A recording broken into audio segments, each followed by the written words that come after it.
Today marks 1 year since the death of George Floyd. His tragic, fatal arrest by Minneapolis police officers outraged the nation and stunned the world, reigniting the fight for police reform across the country.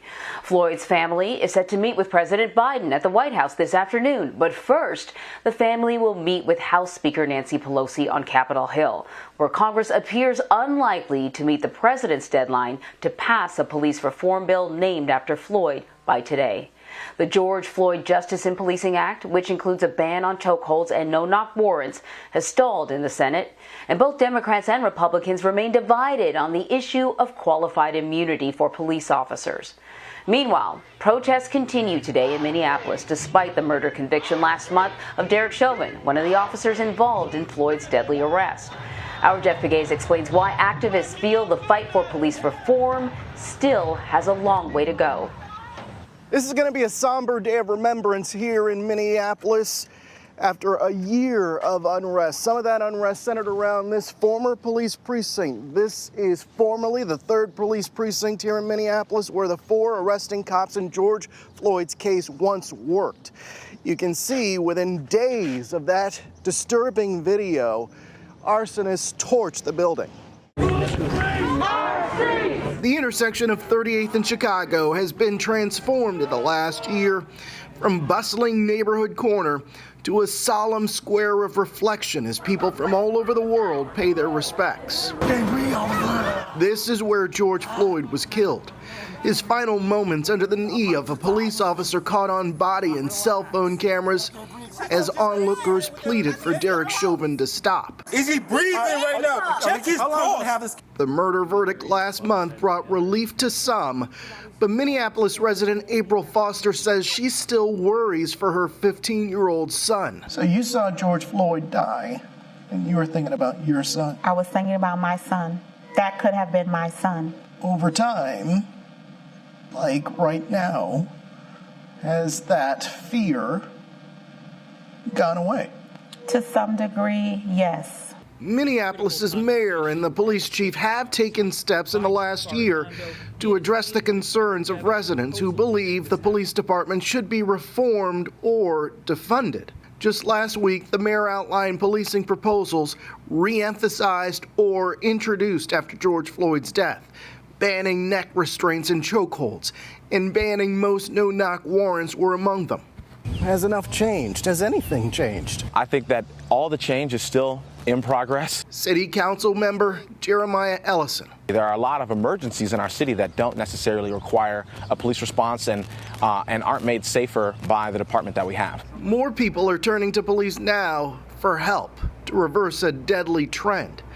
According to crime figures for the beginning of the year, there was a 250% increase in gunshot victims across the city.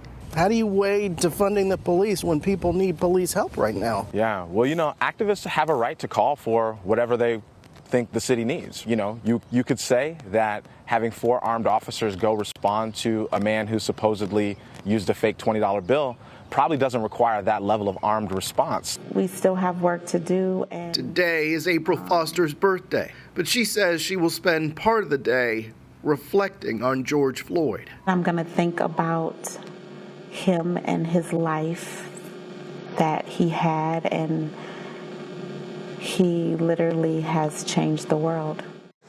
There are a number of events planned today in Minneapolis to remember George Floyd and for the organizers to get the public to refocus once again on police reform and social justice issues. Look at these murals behind me. Murals like this dotting the walls of buildings all across this city, painted by artists who believe that there is still more work to be done. Anne Marie. Jeff Pegues, thank you. And with me now is Paul Smith. He's the Director of Reconciliation at the National Network for Safe Communities at John Jay College. Thank you so much for joining us. It has been a year since Floyd's death, and the impact of that video was profound, the video of his murder. Across the country, there were protests, but around the world, we saw Black Lives Matter posters in England, in Italy, in Portugal, in Israel, everywhere. And we saw justice for George Floyd signs everywhere.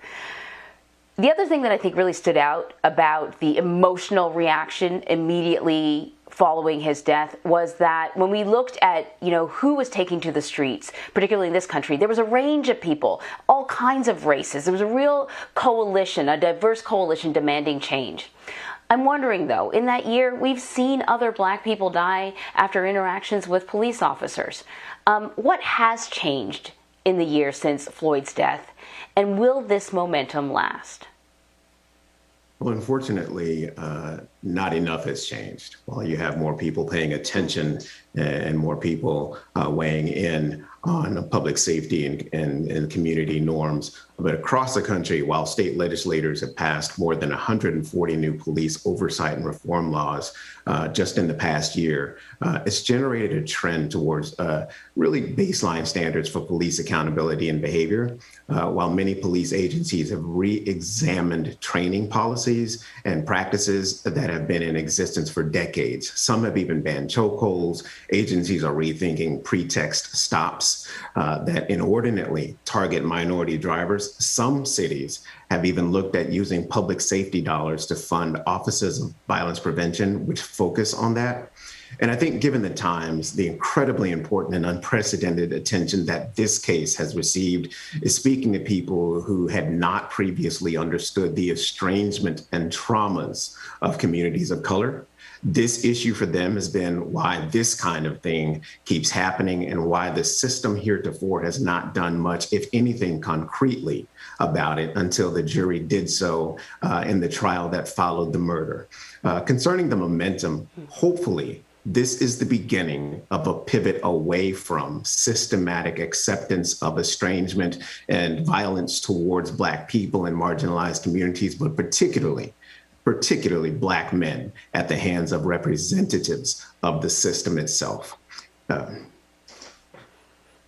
So you just listed off kind of the range in terms of the conversation that this country has been having about what to do with police. Some people say you have to reform policing. Some people say defund the police. Some people prefer reimagining public safety. How do you envision the future of policing in America? Well, there should be a cultural shift and awareness of accountability and respect. Law enforcement should reflect on this defining moment, hold themselves accountable, hold each other accountable, and serve honorably, knowing that communities want police to be a part of the community, not apart from it.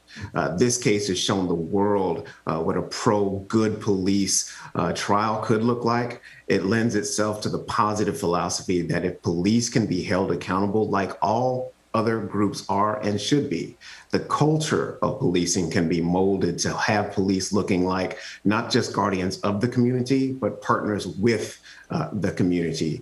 And when you look at leadership, that's really where it begins.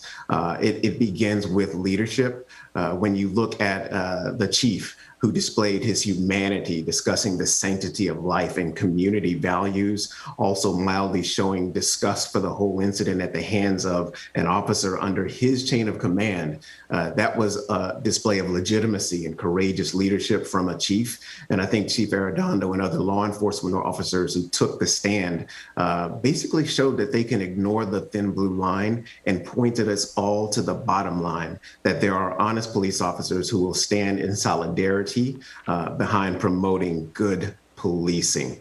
And after the verdict in the Chauvin case, some people heaved a temporary sigh. But remember, sentencing is around the corner. That will tell the story about the system. You want the sentencing phase to align itself with the verdict and for it to be congruent with the obvious will of the state based on what the jurors, who are a representative sampling of people, have spoken.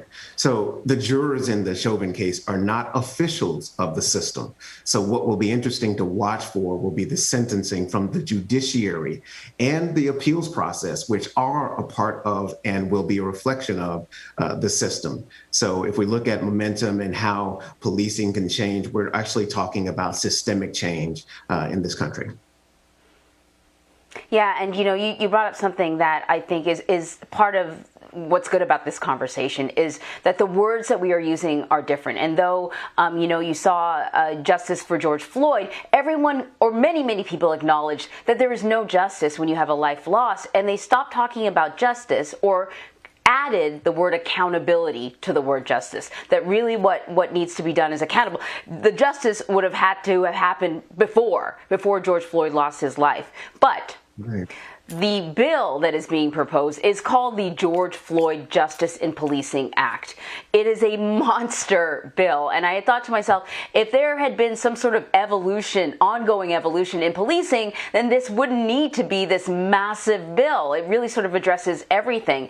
But lawmakers are having a hard time hammering it out and getting the Senate to get on board, at least right now. Why do you think it's taking so long for a bill like this? It has taken so long for a bill like this to be part of the conversation in Washington. And are you hopeful that it will pass? Do you believe that something will pass that will be deserving of George Floyd's name? Well, I think the holdup really has been the fact that it speaks directly to accountability for police officers who commit misconduct by restricting the application of qualified immunity for local and state officers. I think that has been a major holdup, while other measures in the bill protect and prohibit chokeholds or other carotid holds, which we know led to the deaths of Eric Garner and others.